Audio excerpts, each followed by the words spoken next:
y vamos a empezar. Pero antes quiero daros los títulos porque hay algunas personas que no van a poder venir mañana. Yo lo lamento por ellos, porque los temas van a ir creciendo. Por lo que hoy vamos a dar, a pesar de que ya es mucho, nos quedamos cortos con lo que vamos a decir en las dos próximas charlas. La de hoy, el tema general es la senda que nos conduce a los maestros de sabiduría. Es el tema de las tres charlas generales. Y la de hoy se trata, un maestro es un hermano mayor divinizado.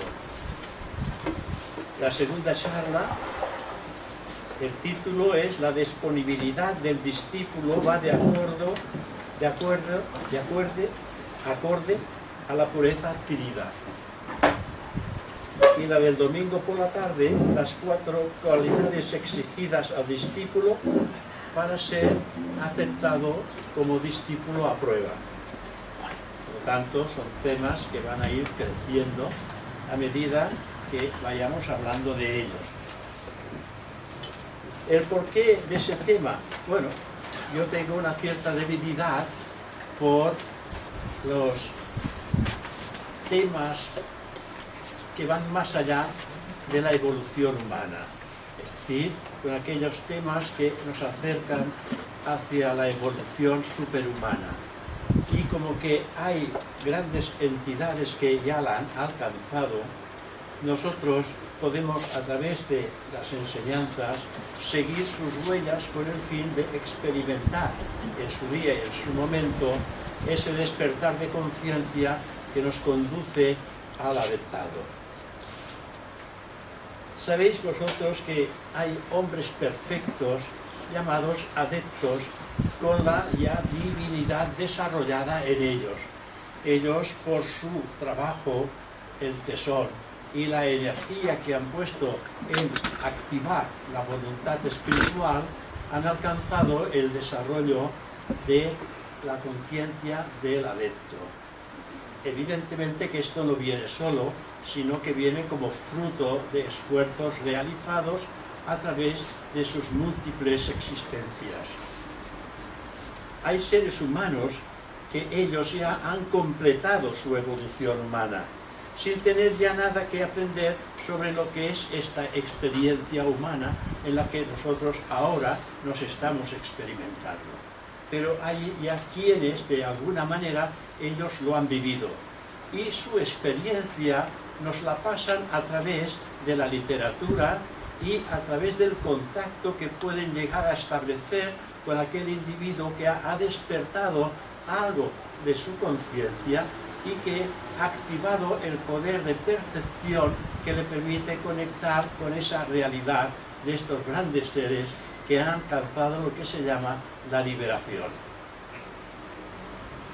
Estos grandes seres, que ellos por su desenvolvimiento de conciencia han alcanzado este estado de liberación, los cristianos le llaman salvación, y los hindúes, también los budistas, le llaman nirvana, y los teósofos le llamamos liberación.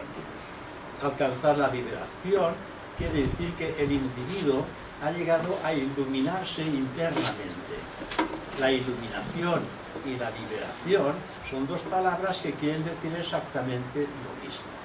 El hombre, cuando se ha divinizado, cuando ha alcanzado el total desapego por las cosas del mundo, entonces él se ha liberado. Y al liberarse, entonces esa luz que llevamos dentro se activa, y es por esta razón que le llaman el iluminado. Ya estos individuos, habiendo hollado el sendero ordinario de los hombres, el sendero que hoy estamos nosotros hollando, que estamos en el sendero de prueba o de experiencias hacia la prueba, han escalado ya estas alturas de este escarpado sendero que lleva a ese estado de superhumano, el superhombre, superhumano, como le queráis llamar.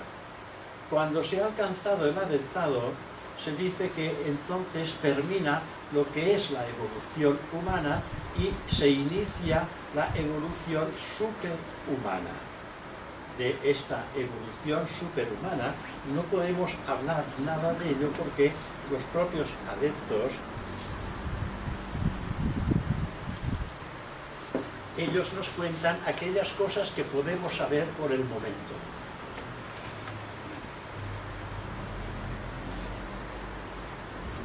Estos grandes seres, estos adeptos, maestros de sabiduría, han hollado la senda antes que nosotros y nosotros tenemos que recorrerla todavía. Estamos intentando, de alguna manera, penetrar en ese sendero. Penetrar en el sendero quiere decir antes haber alcanzado con éxito un estado, se le llama de discípulo a prueba, estar a prueba ante los misterios mayores. Y si realmente el individuo se capacita para poder salir airoso de esos estados de prueba que no son tan difíciles de adquirir, sino que se trata simplemente de purificar nuestra mente. Y digo simplemente porque no son grandes cosas, pero el trabajo de purificar la mente es algo grandioso y tremendo. Porque purificando la mente llegamos a purificar precisamente nuestros vehículos mental, emocional y físico. No podemos pensar de purificarlos físicamente porque físicamente no lograremos nada.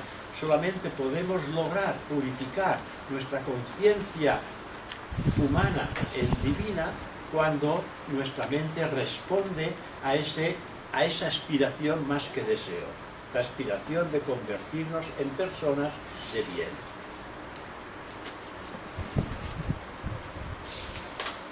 Hay individuos que ellos ya han alcanzado este punto supremo, habiendo pasado de iniciación en iniciación, ampliando su conciencia hasta que ese estado ya les permite acariciar lo que es el nirvana o entrar ya directamente en el nirvana porque su conciencia se ha adaptado a los planos y mundos internos. Hoy por hoy nosotros estamos todavía muy lejos, pero estamos iniciando nuestros pasos hacia el sendero.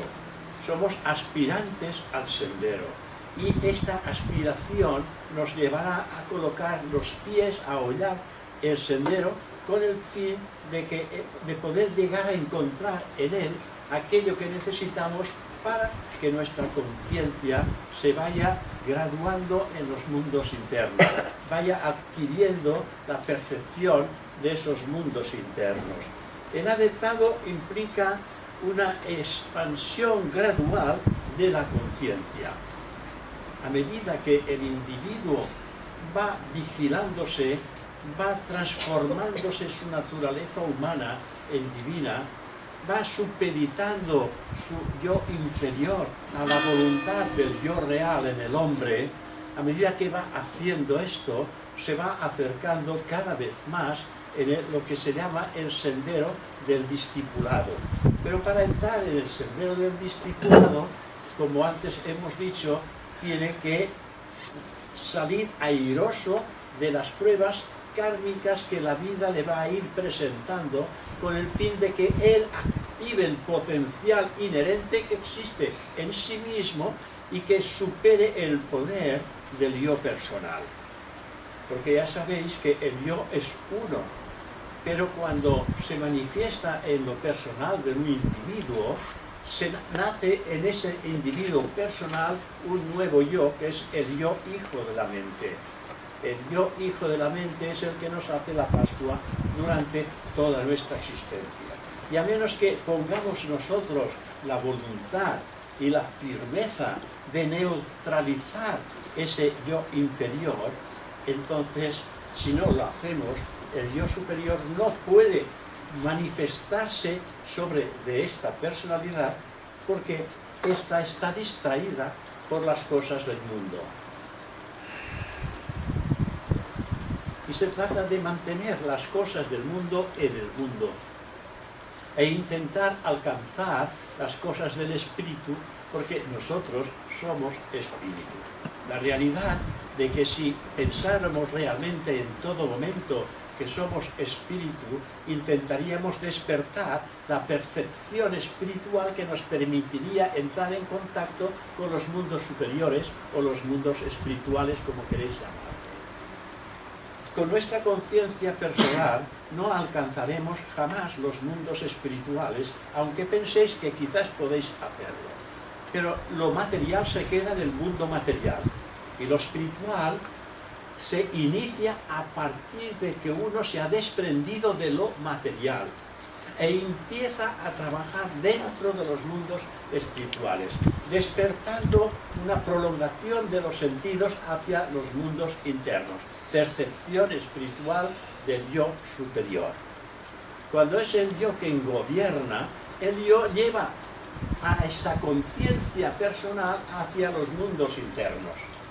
Y entonces la personalidad está a disposición de ese yo en mayúsculas que quiere activar el potencial que existe en sí mismo mediante las experiencias que puede obtener a través de una personalidad. Que el yo divino, el yo superior, no puede tener experiencias en el mundo espiritual porque él ya es espíritu. Y el potencial latente que trae de Dios en su interior está latente. Y para poderlo activar, debe de hacerlo en el mundo inferior, porque es solamente en el mundo inferior material que va a encontrar lo contrario de aquello que es él realmente. El hombre divino es espiritual y el poder de Dios se halla latente, y para activarlo tiene que tener experiencias en el mundo material, que es donde tiene vehículos que corresponden a la materia de los mundos en los que ha encarnado: físico, astral y mental. Y nosotros ahora tenemos estos tres componentes de la personalidad activos. Y si no lo aprovechamos, estamos desperdiciando la vida del yo que se ha encarnado en esa personalidad que somos cada uno de nosotros. Y si queremos aprovechar el tiempo, hemos de intentar bucear en lo más profundo de nuestro corazón y escuchar la voz de Dios, que es nuestra propia voz. Porque la voz de Dios es nuestra propia voz, porque somos un fragmento divino de Dios. No aquí fuera, sino dentro. Aquí fuera se manifiesta el alma que ha reencarnado y que ha despertado un yo personal. El yo personal va a desaparecer en cuanto este cuerpo desaparezca. Y va a reaparecer en la próxima encarnación porque hace parte de nuestro propio carácter. No penséis que cuando morimos el yo inferior, el yo personal, ya desaparece. Está presente porque está en nuestro carácter. Y lo único que heredamos en cada encarnación es nuestro carácter. El carácter es lo que heredamos de nosotros mismos. No lo heredamos ni de nuestros padres, ni de nuestros hermanos, ni de persona alguna. El carácter lo hemos cultivado, lo hemos realizado durante cientos de vidas, y esto es lo que traemos con nosotros. Es por esta razón que cada uno en nuestra familia tenemos un carácter distinto. Si lo heredábamos de nuestros propios padres, todos tendríamos el mismo carácter familiar. Pero como heredamos el carácter de lo que hemos desarrollado en la vida anterior y de las anteriores vidas hasta el momento actual, hemos nosotros configurado nuestro propio carácter. Y ahora se trata, según nuestra enseñanza, de transformar el carácter, de purificar el carácter. Como sabéis, en la escalera de oro hacia el final nos dice: y vista siempre fija al desarrollo y perfección humanas según lo describe la ciencia secreta. Y estos son pasos que el estudiante debe ir dando para llegar a neutralizar el poder de la mente inferior, que tiene un poder extraordinario dentro del mundo de la materia. pero que no tiene ni un solo, ni un gramo de poder dentro de los mundos espirituales. El yo divino se rige por la divinidad y el espíritu, y el yo inferior se rige por las cosas mundanas, por las cosas materiales, por los egoísmos que podemos ir desarrollando, por los deseos que se van acumulando en nuestra personalidad, que hace que perdamos la dirección de nuestra trayectoria hacia los mundos internos. La luz una, la luz eterna, existe en todos nosotros, no solamente en ciertos individuos, sino también en todos nosotros. Pero el adepto que ha alcanzado la liberación, él ha clarificado su cristal y ha aprendido a manifestar esa luz. Es decir, él ha aprendido a manifestar lo que está dentro, empieza a hacerlo surgir hacia afuera en beneficio de la totalidad. Ha aprendido ya todas las lecciones de la humanidad, porque ha pasado por todas las experiencias que ésta le puede ofrecer para despertar el potencial latente que traemos cada uno de nosotros consigo. Y lo traemos desde el momento en que nacemos, desde el momento en que venimos. Quiere decir que hay cosas a cambiar, hay cosas a transformar. No todo lo que existe en nosotros está perfecto. Hemos de perfeccionar nuestra comprensión hacia los demás, hemos de perfeccionar nuestra mente, nuestros sentidos tienen que estar perfectamente disciplinados por la voluntad espiritual de Atman. Y eso es algo que hemos de ir despertando paulatinamente a medida que vamos avanzando dentro de ese sendero. Esa expansión gradual de conciencia incorporada en cada una de las formas tienen que ser constantemente mejoradas, y en su ápice, en la cima, en la montaña, en el punto más alto, se halla el adepto personificando ya él en sí mismo la ética, el desarrollo moral y espiritual posibles al hombre. Él ya está trabajando en ese sentido y él sí tiene ya conciencia de todos aquellos individuos que se están esforzando aún sin saber realmente a dónde les conduce ese esfuerzo que estamos todos nosotros realizando. No sabemos nada de la realidad. Hoy conocemos todos los efectos manifestados que surgen de la divinidad. Lo manifestado es un efecto, es algo que aparece y que desaparece.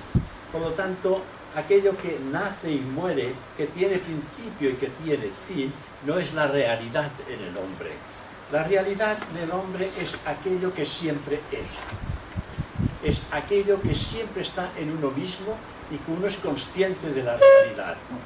Cuando nosotros nos fijamos en el mundo externo, solamente vemos el fenómeno de cualquier cosa que está ocurriendo externamente. El fenómeno de la tormenta, que aparece y desaparece, el fenómeno del crecimiento de las formas tales como pueden ser el mundo vegetal, que crece, se transforma y finalmente desaparece, como puede ser la vida del ser humano, que tiene principio, tiene fin, por lo tanto no deja de ser un aspecto fenoménico de la naturaleza. Y de eso es lo que uno tiene que ir pensando. Nuestra forma física, mental y emocional corresponde a la evolución que hemos adquirido en vidas anteriores. Es por esta razón que la naturaleza nos ofrece el cuerpo mental, emocional y físico que nos merecemos por el desarrollo adquirido a través de las edades. Y esto es lo que configura nuestro propio carácter, que es de lo que hemos ido hablando siempre. La transformación del carácter es indispensable si queremos hollar el sendero. No podemos hollar el sendero con defectos en nuestra naturaleza, una falta de ética, una falta de comprensión, una falta de visión hacia el servicio de los demás, una falta de cooperación. Si esto no está ya inmerso en nuestro carácter, es inútil que hagamos grandes esfuerzos. No quiere decir que hayamos perdido todas las conexiones que podamos tener nosotros en el mundo exterior. Como tengo un poco de diabetes, tengo que ir suavizando la lengua porque si no se me traba.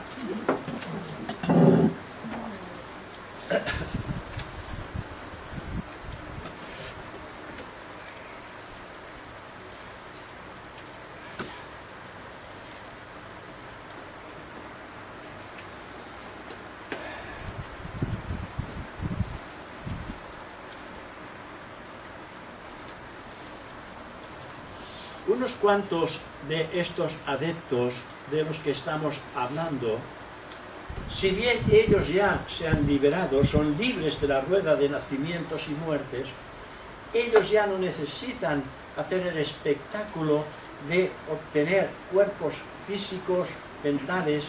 Ellos ya han trascendido la evolución humana, por lo tanto se han liberado totalmente del karma, que es lo que hace que las almas puedan o tengan que reencarnar. Ellos toman, cuando ven que es conveniente, toman voluntariamente las vestiduras físicas para poder ayudar a la humanidad. Es decir, darles la mano e intentar levantar el estado de conciencia para irlos acercando poco a poco hacia los mundos internos. A estos divinos seres que ellos por méritos propios ellos han alcanzado el estado de Nirmanakaya y ellos renuncian a la felicidad de la cual se han hecho merecedores por méritos propios, renuncian a esa felicidad porque se dicen a sí mismos que ellos no pueden ser felices si la humanidad entera no experimentan la felicidad, porque ellos se sienten imbuidos dentro de la humanidad entera. Así como nosotros solamente nos sentimos como responsables de nuestra propia personalidad, ellos se sienten responsables de toda la humanidad. Hay que ver qué gran estado de conciencia han podido ellos lograr a través de las experiencias que ellos han podido tener en ese mundo en el cual estamos nosotros actualmente inmersos. A estos adeptos nosotros les llamamos maestros de sabiduría. Y estos maestros de sabiduría, ellos aceptan discípulos, quienes abandonándolo todo, los discípulos, quienes abandonándolo todo, desean acelerar el proceso de su evolución con el fin de servir a la humanidad de una manera totalmente inegoísta. Aquí vemos realmente ya el crecimiento de aquel estudiante, de aquel aspirante que desea poner los pies en el sendero. Él ya intenta de alguna manera abandonar todo. Como dijo Jesús a uno de sus futuros discípulos, si tú quieres seguirme, abandónalo todo. Abandonar todo quiere decir solamente has de tener en tu mente el pensamiento real de llegarte a encontrar a ti mismo, porque encontrándote a ti mismo me encuentras a mí. Solamente podemos encontrar la divinidad en nuestro interior cuando abandonamos todo el exterior. Pero eso no se puede hacer de golpe. Esto se va haciendo gradualmente, vida tras vida. A medida que vamos comprendiendo, vamos dejando cosas. A medida que uno comprende el misterio oculto en la vida y comprende algo más, algo va dejando. Va dejando todo aquello que precisamente pone obstáculos para que se clarifique en nuestro interior la precisión, la visión de estos mundos internos. Más que visión, perdona, percepción. porque no existe visión de los mundos internos, porque la visión la tenemos ya abierta en el mundo físico. En los mundos internos no existe visión. Nuestros ojos están ahí en el cuerpo físico para ver las cosas físicas. Para ver las cosas de los mundos internos se tiene la percepción de estos mundos internos que no precisan la visión física. Es como una visión, es algo más que una visión, porque es la percepción directa de la realidad. Nuestros ojos físicos no tienen la percepción directa de la realidad.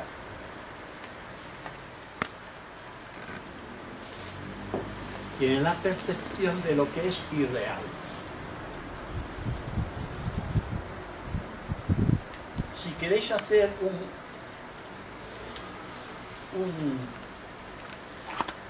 un esfuerzo en encontrar algo en este mundo que sea real, no os tocará la lotería, no os tocará nada, pero que no alcanzaréis en absoluto la realidad en este mundo exterior. No hay nada real en el mundo exterior. En el mundo real, en el mundo exterior, por larga vida que tenga, es irreal, porque está condenado a desaparecer. Buscad en el mundo exterior. Daros cuenta que cuando la ciencia oculta nos dice el sol, el gran dador de vida, que sin el sol no existe la vida en el plano en el que estamos moviéndonos. Sin el sol no existe vida ni en el reino vegetal, ni en el reino animal, ni en el reino humano, ni en ningún reino existe la vida sin el sol. Y entonces la ciencia esotérica nos dice que el sol es el cuerpo físico de Dios. Si gracias al cuerpo físico de Dios la vida existe en los distintos reinos de la naturaleza en los que estamos nosotros involucrados, ¿qué es lo que habrá detrás del cuerpo físico de Dios? Lo mismo que hay en vuestro interior. Pero evidentemente que en el momento que conectemos y realicemos nuestro yo divino, seamos conscientes de ello, entonces encontraremos la chispa, la gota de la realidad una. Y si es la chispa, es la gota de la realidad una, en esencia está todo el contenido de la totalidad. O sea que es importante que cada uno realice su propio esfuerzo en encontrarse a sí mismo. Un maestro es un hombre divinizado, un hermano mayor que comparte nuestra propia humanidad, pero superior a nosotros en grandeza y en evolución. Y nos dice la enseñanza teosófica que un adepto es exactamente igual a nosotros mientras no ejerce el poder del adepto. Porque el poder del adepto surge en cuanto él ve la necesidad de hacer algo en el bien de la totalidad, en el bien común, en el bien de algo que puede mejorar o cambiar el estado de conciencia, por ejemplo, de su o sus discípulos. Y entonces, cuando él utiliza el poder, se convierte en el adepto. Pero mientras no lo utiliza, es un hombre y mujer que está encarnado. Pero realmente su trascendencia en cuanto a duración de estos cuerpos, hay un abismo entre el cuerpo de un adepto en cuanto a duración a el nuestro. Nuestro cuerpo físico pues tiene aproximadamente, tirando lejos, la duración de 100 años. Tirando lejos. En duda de esto, puede durar siglos y siglos. ¿Por qué? No siempre está dentro del cuerpo físico. El adepto está trabajando en los mundos internos y mientras trabaja en los mundos internos no está en el cuerpo físico. Y vosotros diréis, ¿y dónde está el cuerpo físico? Él lo sabe, no nos lo dirá. Pero sí que se nos dice que cuando el adepto tiene que realizar un trabajo determinado en un lugar lejano de donde está, tiene un lugar oculto en el que él tiende el cuerpo físico en horizontal para que entre en un sueño. Él sale de ese cuerpo y realiza los trabajos que tiene que realizar fuera y en cualquier lugar del mundo sin necesidad de que ese cuerpo físico lo acompañe. Y me diréis, pero entonces nadie lo ve. Tiene el poder de materializar el cuerpo etérico prácticamente, el cuerpo astral prácticamente como si fuera tangible y físico. Esta es la razón por la que a grandes santos los han podido ver en un lugar y en otro lado, en otro país, a la misma hora, haciendo distintas cosas. Por ejemplo, San José Oriol, creo que le llaman, José Oriol, mientras estaba dando una conferencia, estaba dando lecciones en otro país. Tiene la duplicidad de trasladar su conciencia y prácticamente materializar el vehículo astral como podemos hacerlo físicamente aquí. Y a eso se le llama la duplicidad de la conciencia en dos cuerpos diferentes, que es el del cuerpo astral y el del cuerpo físico. Y esto lo hacen infinidad, aquellas personas que han tenido ya el poder de desarrollar lo que se llama el Triya Shakti, el poder de la mente, crear sus propios cuerpos a su debido tiempo.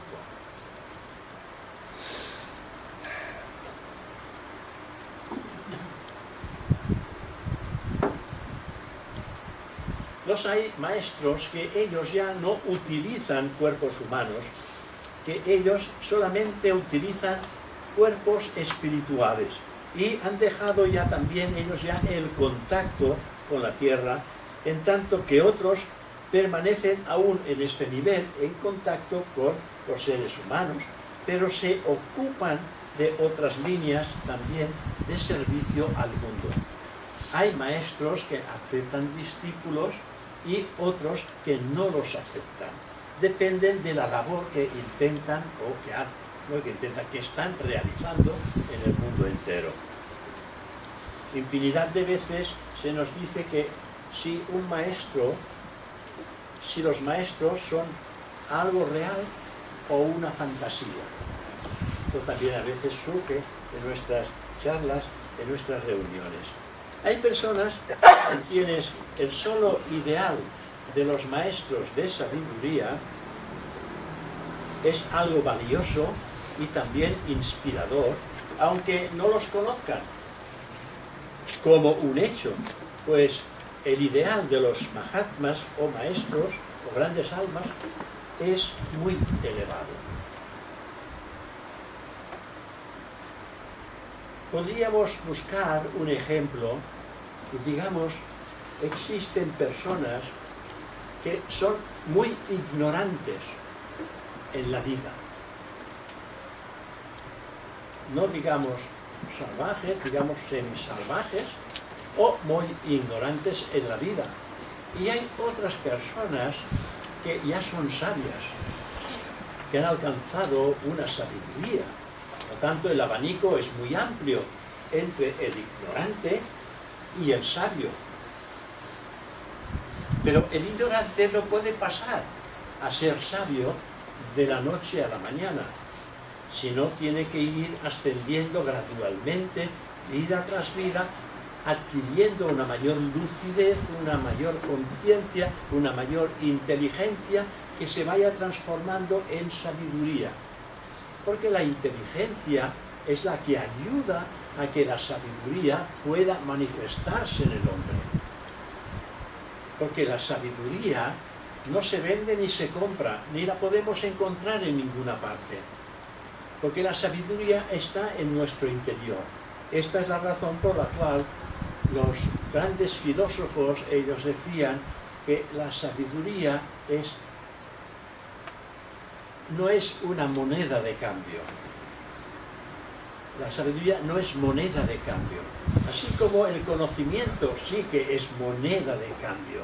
El conocimiento se puede transmitir de una persona a otra, o bien se puede adquirir a través de un libro, o se puede adquirir a través de la propia vida el conocimiento. Pero la sabiduría, y ese conocimiento es transferible. Nos lo podemos transferir los unos a los otros. Pero no hay nadie que pueda transmitir sabiduría, porque la sabiduría está en nuestro interior y solamente la podemos despertar nosotros mismos. Y la sabiduría de Dios en la actualidad, en todos vosotros y en mí, está latente. Y nuestra misión es activar la sabiduría latente que está en nuestro interior, hacerla activa y trabajar con aquello que comprendemos que puede ser comunicado y que puede ayudar a los demás a llegarse a comprender a sí mismos. Porque si el conocimiento que adquirimos no lo transmitimos, entonces es como agua estancada. Es como algo que está estancado en nosotros. Y hemos de hacer como el río. Hemos de que este conocimiento corra y salga de nosotros en una tendencia de sabiduría que se comunica hacia los demás. Y entonces ese río va creciendo a medida que se junta con otros ríos y finalmente entran en cascada directamente al gran océano que es el mar. En ese sentido entra todo ese conocimiento en el gran mundo espiritual, ese gran océano de vida.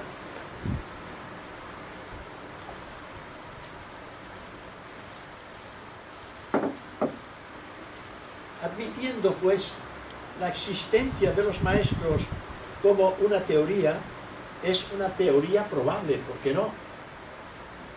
Yo no he conocido en mi vida un maestro de sabiduría. Pero no es para mí una teoría probable, sino que es una teoría real. Para mí es una teoría real, porque considero que no pueden haber, que tienen que haber hombres sabios en la vida, alguien que han alcanzado esta sabiduría, que han transformado su naturaleza humana en divina. Y esto es algo que nosotros mismos podemos observar en la naturaleza.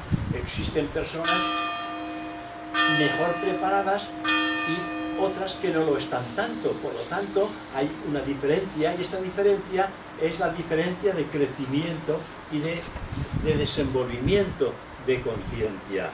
Así que, si admitimos esa teoría probable dentro de la evolución natural, entonces la encarnación es un hecho que nos hace comprender de que tienen que existir o deben existir tales hombres en alguna parte del planeta.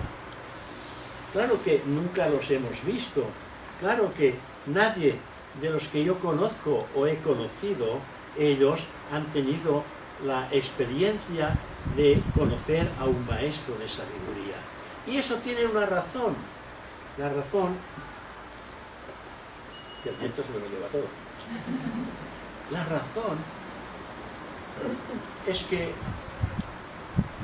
nosotros, a ver cómo lo voy a decir,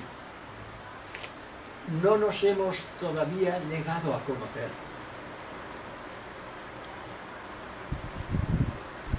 Me gustaría que alguien levantara la mano si se ha llegado a conocer a sí mismo. No veo ninguna mano levantada. ¿Tú has levantado la mano? Hombre, esto es muy relativo. ¿No? ¿Relativo, no? Sí. Yo digo, cuando aquí hablamos de conocerse a sí mismo, nos estamos refiriendo al conocimiento real de aquello que mora en nuestro corazón. Entonces eso no es relativo, eso es una realidad. Lo relativo es fenoménico. Ahora que me digas que eso es un aspecto fenoménico de la naturaleza, sí. Pero la realidad oculta que mora en tu interior, eso es auténtico. Pero como eso que es auténtico todavía no ha despertado en tu conciencia, ahora si levantas la mano quiere decir que ha despertado. Y si ha despertado, todo el mundo va a ponerse a tu alrededor. Porque todos querrán saber de ese mundo interior. Pero esto es tener vislumbres, hombre.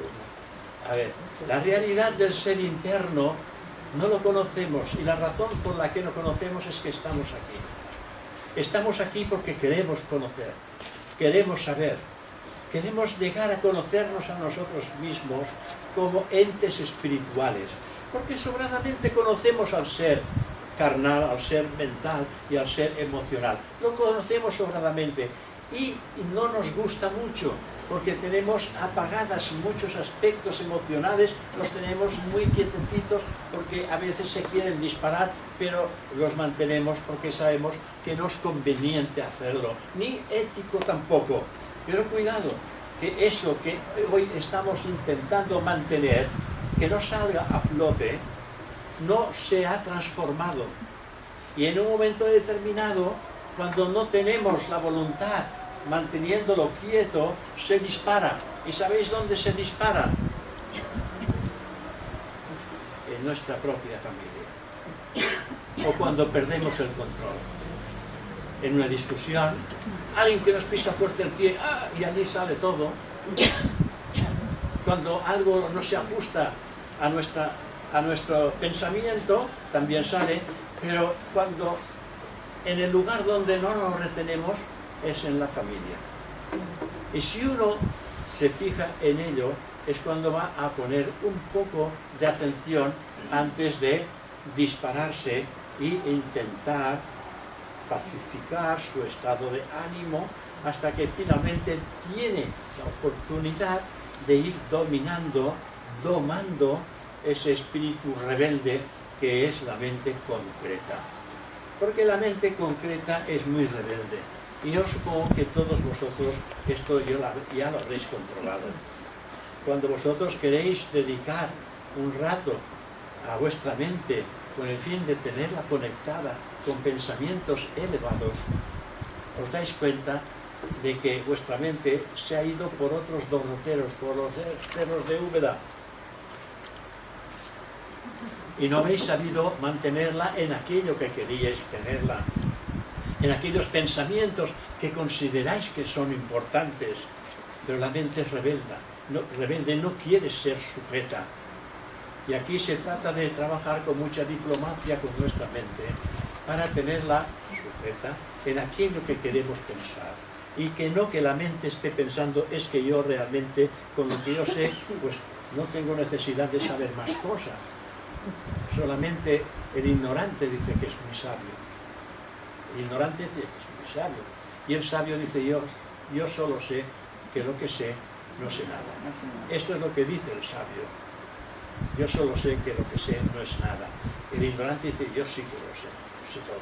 Yo tenía un jefe cuando tenía 14 años, que él decía en catalán, yo ho sé tot, Josep, yo ho sé tot.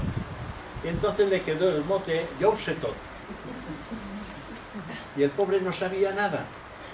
Y era una persona ya bastante mayor, pero le quedó el mote de yo ho sé tot. No lo sabemos todo, porque no sabemos nada. no sabemos nada ahora de los mundos espirituales. Sabemos sí algo, que tenemos que transformar nuestra naturaleza humana en divina. Y eso no se hace en una encarnación. Eso se hace en una serie de encarnaciones. Porque lo que hemos conseguido hasta este momento es ser lo que somos. Y ser lo que somos, y es lo que hemos construido durante cientos de vidas, y que no nos acaba de gustar, por lo que aspiramos llegar a ser, entonces hemos de pensar que hay una serie de vidas para poder transformar lo humano en divino, el egoísmo en altruismo, el impulso en discernimiento. Esto es lo que hay que ir cambiando en nuestra naturaleza. El discernir lo real en lo irreal es algo importantísimo. Y esto lo dicen todos los grandes estudiantes, todos los grandes sabios. Ellos han tenido que pasar por aquí y han tenido que cambiar su naturaleza humana en divina.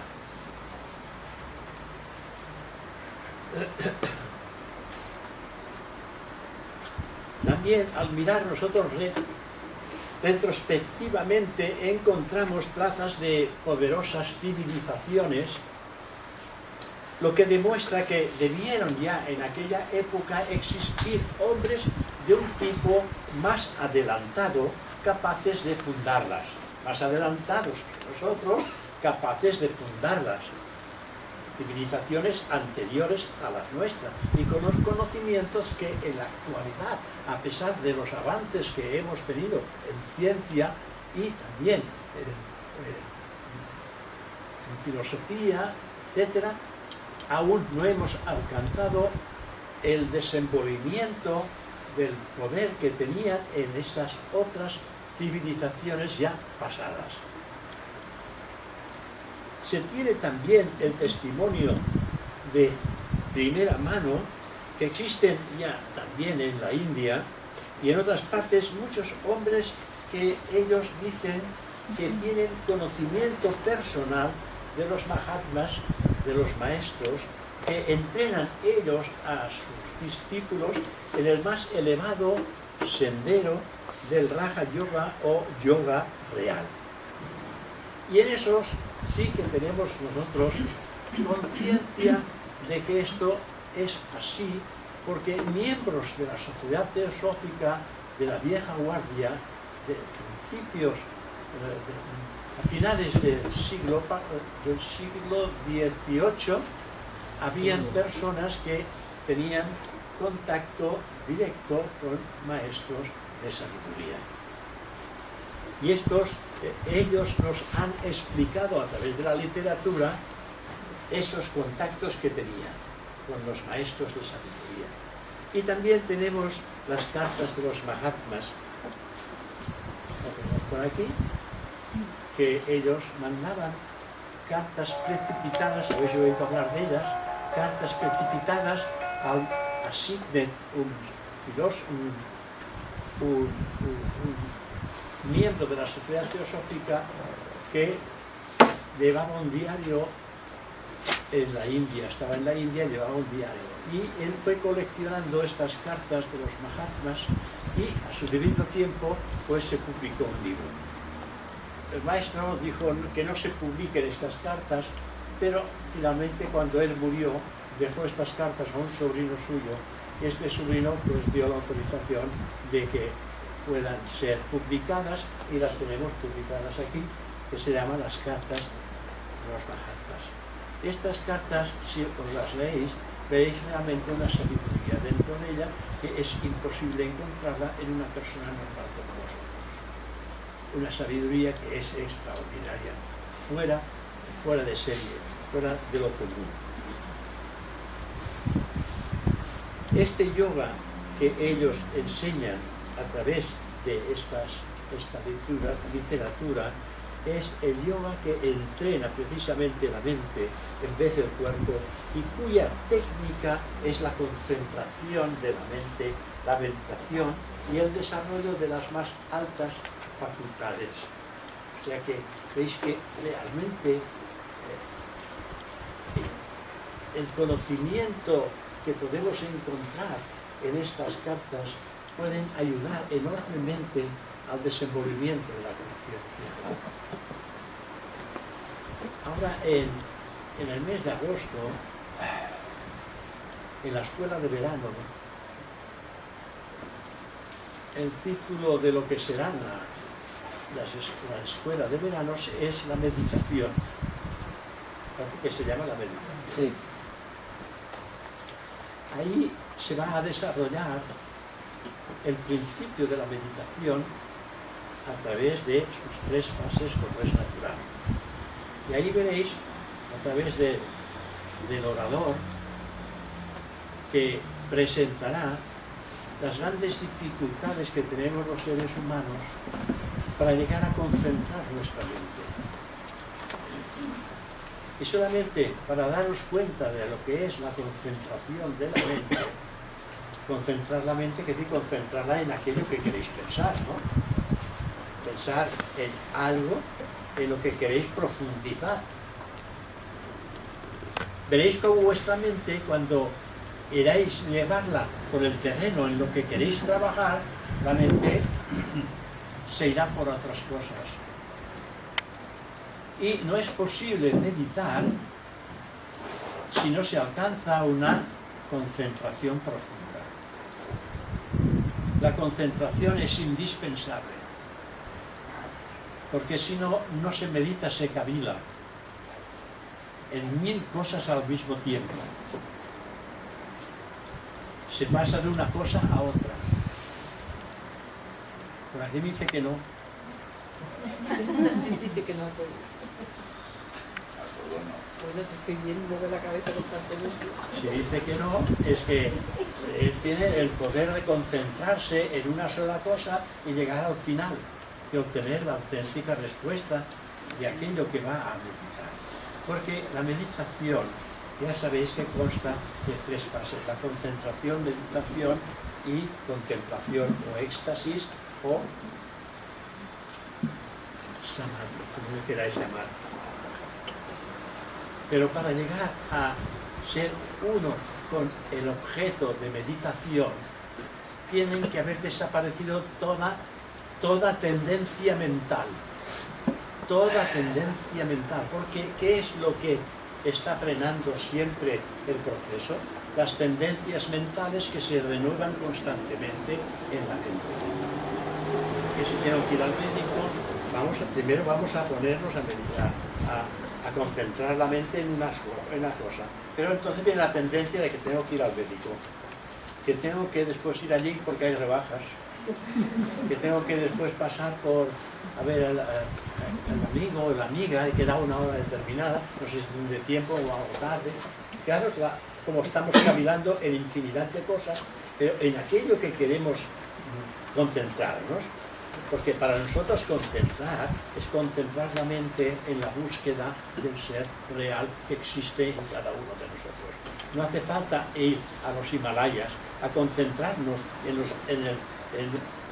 en las cosas de los Himalayas o en la India o en cualquier lugar, sino se trata de concentrarse uno en sí mismo. Fijaros, esto es algo que está muy cerca, porque el sí mismo está más cerca que nuestra propia piel.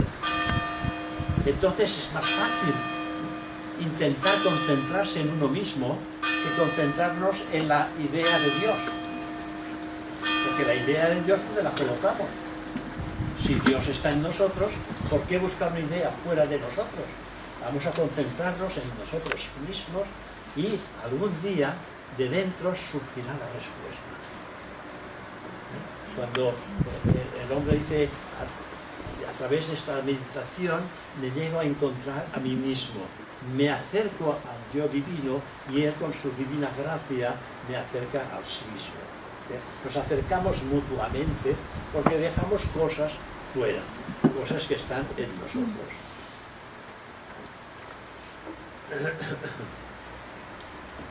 La doctrina secreta y la obra maestra de los poemas en prosa que se llama La voz del silencio de Madame Blavatsky fueron escritas por la señora Blavatsky y según ella misma declaró, Dice, fue precisamente con la ayuda de los maestros, y tales obras son en sí mismas el mejor testimonio de las fuentes de donde proceden. Si vosotros cogéis el librito de La voz del silencio, los aforismos, el librito pequeño, La voz del silencio, es que aquí está todo. Si uno percibe la realidad oculta que está ahí manifestada en La voz del silencio, es que vuestro desenvolvimiento se hará efectivo al instante, pero hay que vivirlo. Madame Blavatsky, ella dice que en ese librito ha puesto los aforismos que ella ha logrado recordar de un librito que se llama el libro de los preceptos de oro. ¿Habéis oído hablar del libro de los preceptos de oro? Lo que ella ha logrado recordar es lo que ella ha hecho en este librito. Y esto es poesía pura. Es realmente algo que hace vibrar las fibras más sensibles de vuestro corazón. Es algo que transforma nuestra naturaleza humana en divina, aunque todavía no lo hayamos logrado. Pero sí que podemos acariciar las mieles de este desenvolvimiento, porque sentimos algo en nuestro interior que va madurando, algo que se va despertando, algo que nos está diciendo, estás en el buen camino. Pero si una persona necesita evidencia de primera mano, una demostración absoluta de su existencia, tendrá que pagar el precio, tendrá que tomarse la molestia de ser entrenado en esas nuevas disciplinas. Porque son disciplinas que todavía no hemos despertado. A través de estas disciplinas podemos perfectamente lograr el desenvolvimiento. ¿Acaso no logramos el desenvolvimiento en el mundo físico mediante las disciplinas que nos imponen cuando el entrenador nos dice tenéis que hacer eso para lograr una nueva marca, una mejor marca, le dice al atleta? Entonces tiene que esforzarse y hacer estas disciplinas. Las disciplinas del ser espiritual van hacia adentro, no van hacia afuera. Hacia afuera ya lo tenemos todo. ¿Por qué continuar trabajando? Se trata de lograr la felicidad hacia adentro, porque ya sabéis que la felicidad no es de este mundo. La felicidad está en los mundos internos. Aquí lo máximo que podemos lograr es una satisfacción, estar contentos de las cosas, de haber logrado y haber tenido éxito en ciertas cosas. Pero esto no es la felicidad. Ya sabéis, aquel individuo que lo ha alcanzado todo, que ha despertado su conciencia hacia la conquista de las cosas del mundo y tiene todo lo que un hombre en el mundo puede desear y más. Y dice, y no soy feliz. Dice, no he encontrado la felicidad. Me he esforzado en obtener todo lo que hay en el mundo. Y tiene de todo, pero está vacío por dentro. Ya sabéis que no se necesitan grandes cosas para obtener la felicidad. Y entonces él reflexiona profundamente, hace una gran parada y reflexiona en su vida todo lo que ha logrado hacer hasta este momento, buscando la felicidad y que no ha encontrado. Y se plantea hacer lo contrario. En vez de ir acumulando y tomar, empezar a dar. Y a medida que da, va sintiendo la felicidad. Porque ve la sonrisa del niño, la lágrima de agradecimiento de la madre, y esto le da felicidad, y a medida que empieza a dar, empieza a sentir la felicidad, y entonces ha comprendido que la felicidad no está en tomar, sino en dar, y a medida que das, recibes. Esta es la felicidad que obtiene el estudiante cuando se toma en serio las enseñanzas. Y las enseñanzas, cuando se toman en serio, él solamente aspira a una sola y única cosa. Y a eso que aspira es el conocimiento de su propia realidad. que este es el gran secreto de la ciencia oculta.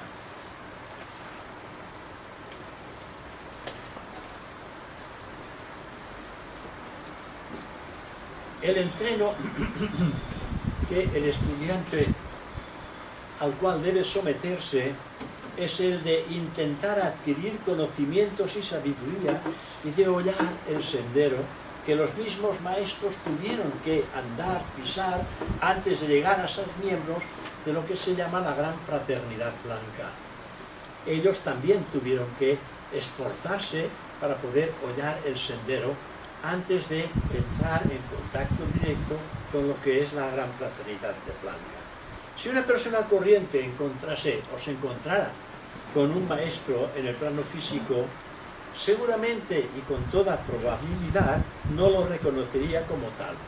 Sin duda sabría que está en presencia de alguien del cual poder adivinar que se encuentra ante un individuo que ha despertado un estado de conciencia glorioso, pero que no sabe realmente a qué pertenece.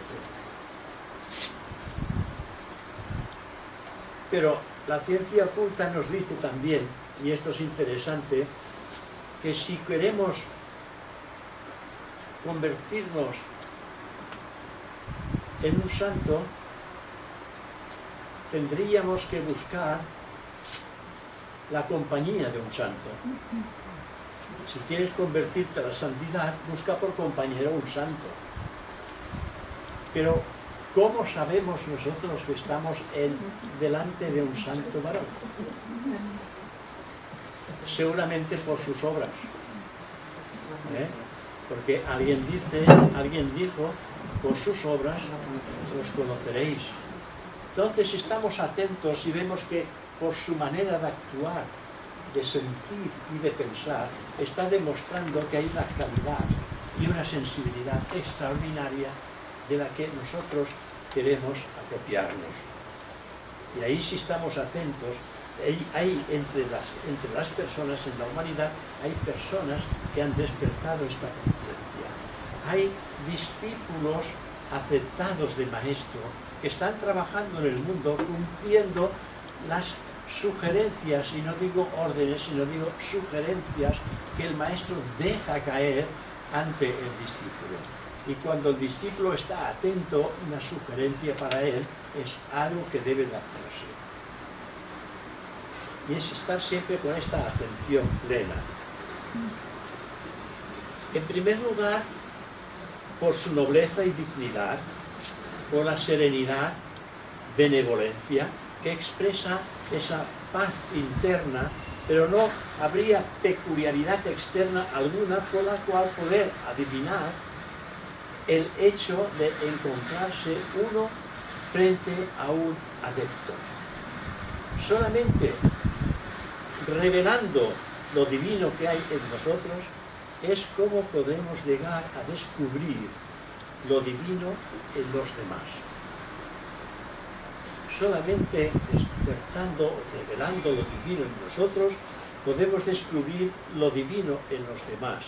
Por lo tanto, el hombre corriente, si no hubiera o no ha desarrollado aún la divinidad en sí mismo, es, por más impresionado que él estuviera o se haya quedado por la presencia física de un maestro, no reconocería en absoluto sus poderes. No podría reconocer sus ocultos poderes, por muy impresionado que hubiera podido quedarse. Para ello tiene que haber alcanzado un nivel profundo, un nivel interno que inevitablemente pueda atraer la atención precisamente de ese maestro de sabiduría. Y ocurre que nuestros pasos, los pasos que vamos dando nosotros en la actualidad, generalmente son inspirados por alguno de sus discípulos. Los discípulos son aquellos que han logrado conectar con su propia realidad. Cuando uno se conecta con su propia realidad, al mismo tiempo es aceptado como discípulo de un maestro. Pero el discípulo no es la personalidad. El discípulo es el yo que hemos descubierto en nuestro interior. Y hemos descubierto el yo en nuestro interior porque hemos ido venciendo el yo personal. Como nos hemos dedicado a estimular las cualidades divinas, a transformar el carácter, a purificarlo, automáticamente, de una manera automática, y valga la redundancia, hemos ido desprendiéndonos de aquellos sentidos que tenían agobiada nuestra conciencia. Nos hemos ido desprendiendo de ello y esto ha dejado de ser obstáculo, por lo tanto, nos hemos ido acercando, el alma se ha ido acercando a la conciencia de donde surgió antes de encarnar. Este individuo ha entrado en contacto con su propia realidad, que es el fragmento de un fragmento cuyo fragmento está en Dios. Esta es un poco la realidad, para que nos demos cuenta que aún estamos lejos de encontrar respuestas auténticas. Las respuestas auténticas no son transferibles. Nadie nos las puede dar, porque todas las respuestas están en nuestro interior. Y si las queremos obtener, hemos de viajar hacia adentro. Viajar hacia adentro no cuesta ningún dinero, solamente esfuerzo y dejar cosas. Esfuerzo de mantener la mente concentrada hacia el interior. Y a medida que esto se va realizando, hay una transformación. Y esa transformación nos va acercando cada vez más a nosotros mismos. Y aquella frase tan conocida que todos conocéis: hombre, conócete a ti mismo, conocerás a los dioses y al universo entero. Porque solamente conociéndonos a nosotros mismos nos damos cuenta que el universo está en nosotros y nosotros en el universo. Y conoceréis a los dioses porque realmente somos dioses. Por eso hay un librito aquí que se llama Dioses en el destierro. Podéis buscarlo, está por aquí. Dioses en el destierro. No es que estemos desterrados, pero realmente estamos en el destierro porque estamos en un mundo perecedero que tiene principio y tiene fin. No podemos planear a largo plazo en el mundo externo, pero sí que podemos planearnos hacia el mundo interno. Pero el mundo interno no es este mundo. El mundo interno empieza donde termina este. Y para ir al mundo interno hemos de salirnos de este mundo, aún teniendo una personalidad. La conciencia es la que tiene que desprenderse de las cosas de este mundo. Entonces la conciencia actúa con los principios superiores en el hombre y se funde en ellos, y la ética espiritual empieza a funcionar en todos los terrenos de su vida, tanto en el mental como en el emocional como en el físico. Lo acabaré toda, ¿eh? No podemos más, no hay problema. Encara queda porque ya terminamos. Este es el esfuerzo de conocerse uno a sí mismo. Este es el esfuerzo que están haciendo muchísimos miembros de la sociedad teosófica, que se están esforzando día a día, día a día, para que esto pueda suceder. Muchos miembros de la sociedad teosófica, y algunos de ellos seguramente, se apuntan a una sección en la que se dice que se enseña cómo prepararse a sí mismos más rápidamente para esa labor profunda del conocimiento de uno mismo. evidentemente que hay que se esfuerza y en ese esfuerzo diario que debe de irse haciendo van surgiendo resultados.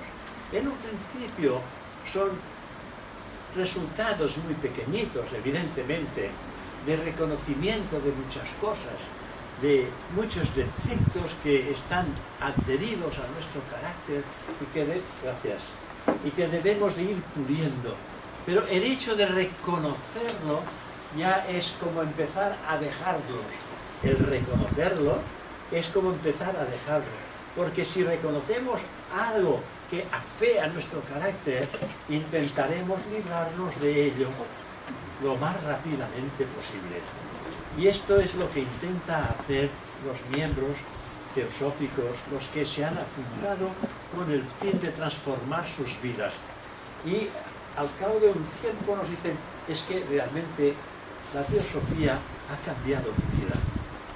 Infinidad de personas han venido a decirme, la teosofía ha cambiado mi vida.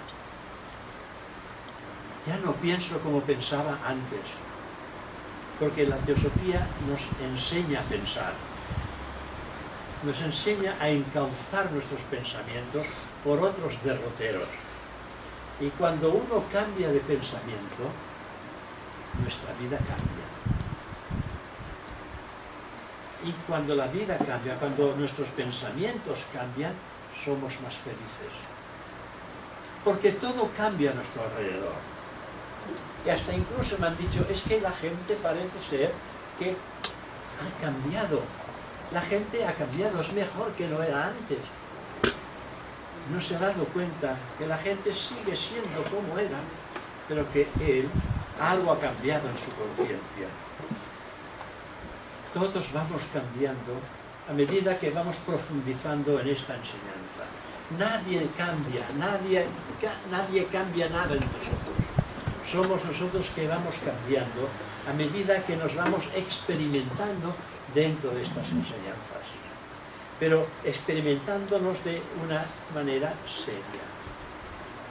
No con un fin determinado de alcanzar un desenvolvimiento, sino con el fin de llegarnos a convertir en aquello que siempre hemos sido.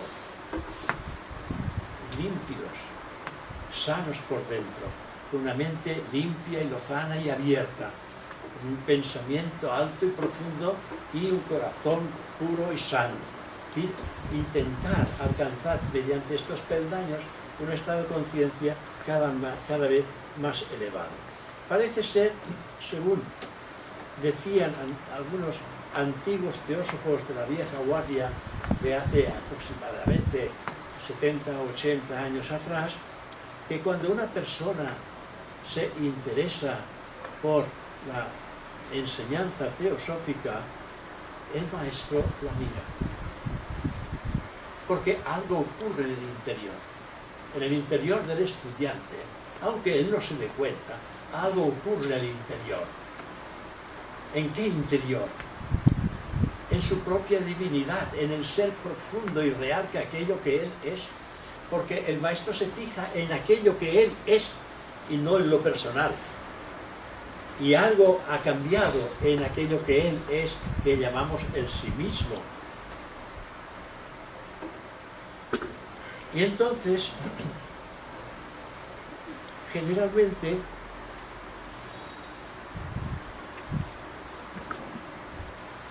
ellos conocen más que nosotros, y antes que nosotros lo conozcamos algo acerca de ellos saben ya más de nosotros.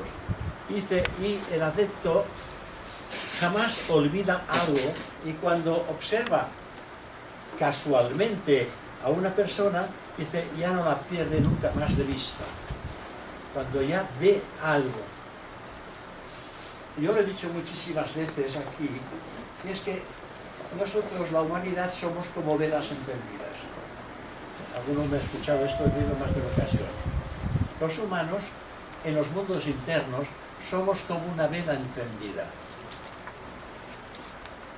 Y cuando una de esas velas, la llama, crece, llama la atención. el maestro lo ve.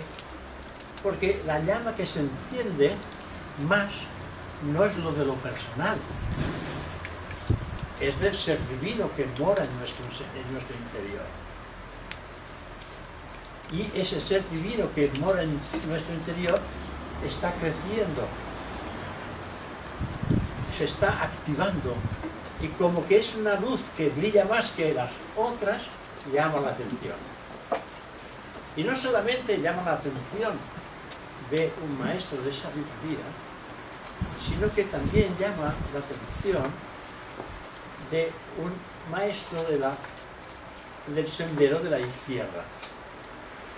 ¿Sabéis lo que es el sendero de la izquierda? Los que van en contra de la destrucción en vez de la evolución. Los magos negros que van en contra de la evolución de Dios. El plan de Dios es amor, justicia, evolución. Y los magos negros van en contra de la justicia, de la evolución y del amor. Van en contra de estas cosas. Pues bien, cuando esa llama que sois vosotros internamente, como dice Sri Ram, sed una lámpara de vosotros mismos que está aquí, cuando esa llama que sois vosotros mismos se enciende un poco más, llama la atención de un maestro de la derecha y del mago negro, que es el destructor de la evolución. Y ese mago negro os dirá, realmente eres fantástico, sabes más que los demás, entiendes las cosas mucho más rápidamente que los demás y que estás mejor preparado que tus propios instructores. Va colocando a este individuo que está creciendo, lo está colocando en un pedestal. Si se deja llevar por lo que dice el mago negro, se coloca en un pedestal de orgullo. Yo soy el mejor. Pero su caída será desastrosa, porque más dura será la caída cuando se coloca en un pedestal el individuo. El mago blanco no le dirá nada al discípulo. Lo deja que él tome sus propias decisiones. No le dice tienes que hacer eso, tienes que hacer aquello. Porque si le dijera que tienes que hacer eso, tienes que hacer aquello, ¿de qué sería el mérito? ¿Del discípulo? Por lo tanto, no se beneficiaría en absoluto el discípulo. Sería del maestro, no había avance por parte del discípulo. El maestro lo deja libre. Que tome el discípulo sus propias decisiones.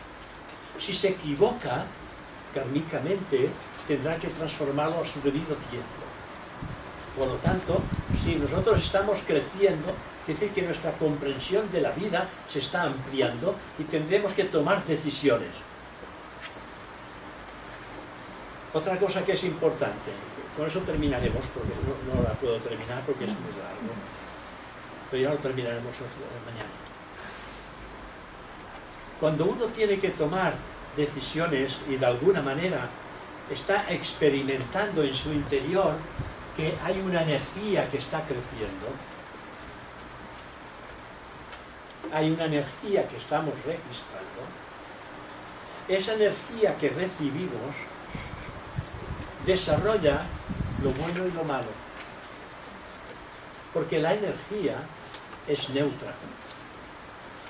Y según pensamos, dirigimos la energía. Y si nuestro pensamiento se dirige hacia el interior, hacia pensamientos elevados y profundos, esa energía crecerá y estimulará la cualidad de estos pensamientos divinos y profundos. Porque que estamos elevando nuestro estado de conciencia. Pero si por lo contrario pensamos en algo sensual, en algo egoísta, en algo del mundo, también crecerá la tendencia hacia estas cosas. Y uno tiene que vigilar muchísimo, el aspirante tiene que vigilar mucho, porque va a experimentar mayor energía en sí mismo, porque la energía la vamos a captar, pero hemos de frenar lo que se dirigía hacia el mundo para inspirar lo que va hacia el mundo del espíritu. De esta manera estamos dejando cosas del mundo y estamos alcanzando cosas de este otro mundo que desconocemos y al cual pertenecemos.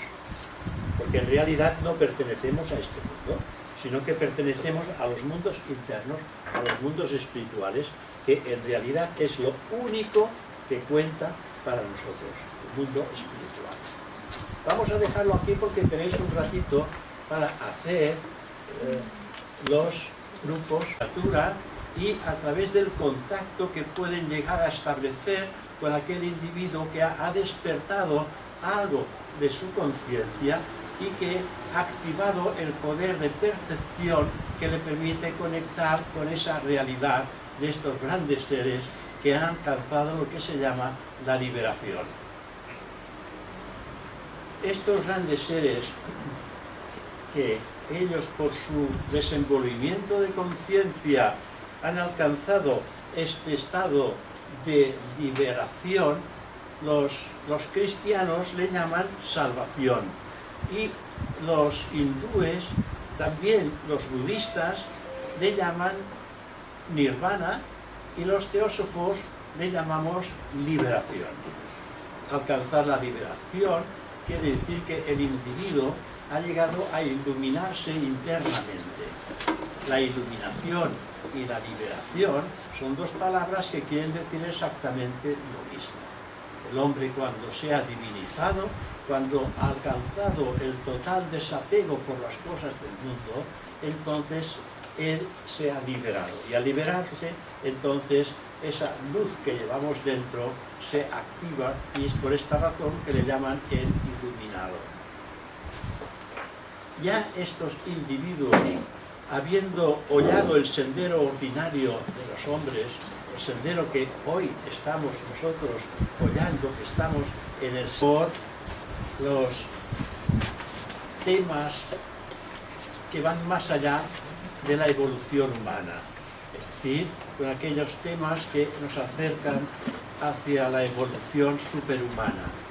Y como que hay grandes entidades que ya la han alcanzado, nosotros podemos a través de las enseñanzas seguir sus huellas con el fin de experimentar en su día y en su momento ese despertar de conciencia que nos conduce al adeptado.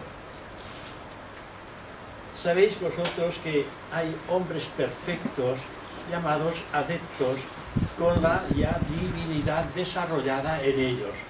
Ellos, por su trabajo, el tesón y la energía que han puesto en activar la voluntad espiritual, han alcanzado el desarrollo de la conciencia del adepto. Evidentemente que esto no viene solo, sino que viene como fruto de esfuerzos realizados a través de sus múltiples existencias. Hay seres humanos que ellos ya han completado su evolución humana, sin tener ya nada que aprender sobre lo que es esta experiencia humana en la que nosotros ahora nos estamos experimentando. Pero hay ya quienes, de alguna manera, ellos lo han vivido, y su experiencia nos la pasan a través de la literatura, difíciles de adquirir, sino que se trata simplemente de purificar nuestra mente. Y digo simplemente porque no son grandes cosas, pero el trabajo de purificar la mente es algo grandioso y tremendo. Porque purificando la mente llegamos a purificar precisamente nuestros vehículos mental, emocional y físico. No podemos pensar de purificarnos físicamente porque físicamente no lograremos nada.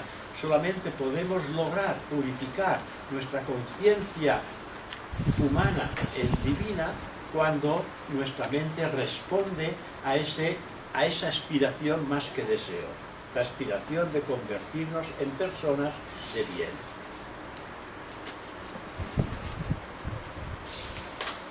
Hay individuos que ellos ya han alcanzado este punto supremo habiendo pasado de iniciación en iniciación, ampliando su conciencia hasta que ese estado ya les permite acariciar lo que es el nirvana o entrar ya directamente en el nirvana porque su conciencia se ha adaptado a los planos inmundos internos.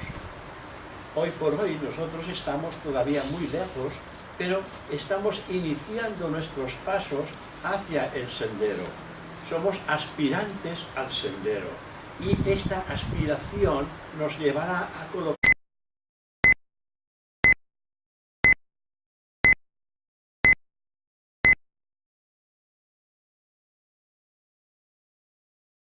y vamos a empezar. Pero antes quiero daros los títulos porque hay algunas personas que no van a poder venir mañana. Yo lo lamento por ellos, porque los temas van a ir creciendo. Por lo que hoy vamos a dar, a pesar de que ya es mucho, nos quedamos cortos con lo que vamos a decir en las dos próximas charlas. La de hoy, el tema general es la senda que nos conduce a los maestros de sabiduría. Es el tema de las tres charlas generales. Y la de hoy se trata, un maestro es un hermano mayor divinizado. La segunda charla, el título es La disponibilidad del discípulo va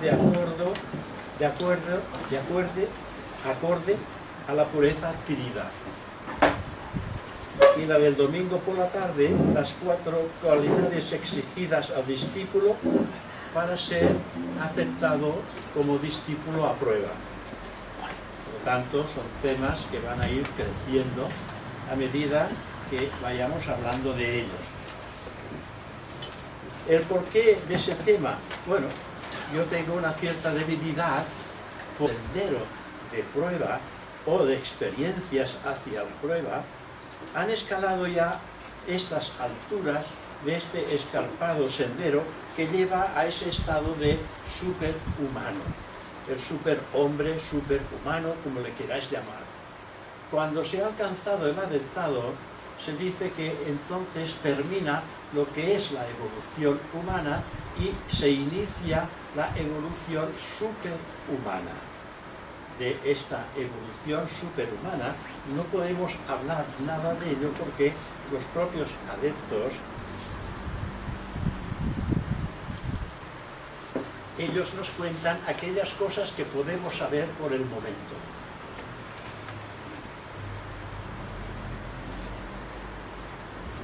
Estos grandes seres, estos adeptos, maestros de sabiduría, han hollado la senda antes que nosotros y nosotros tenemos que recorrerla todavía.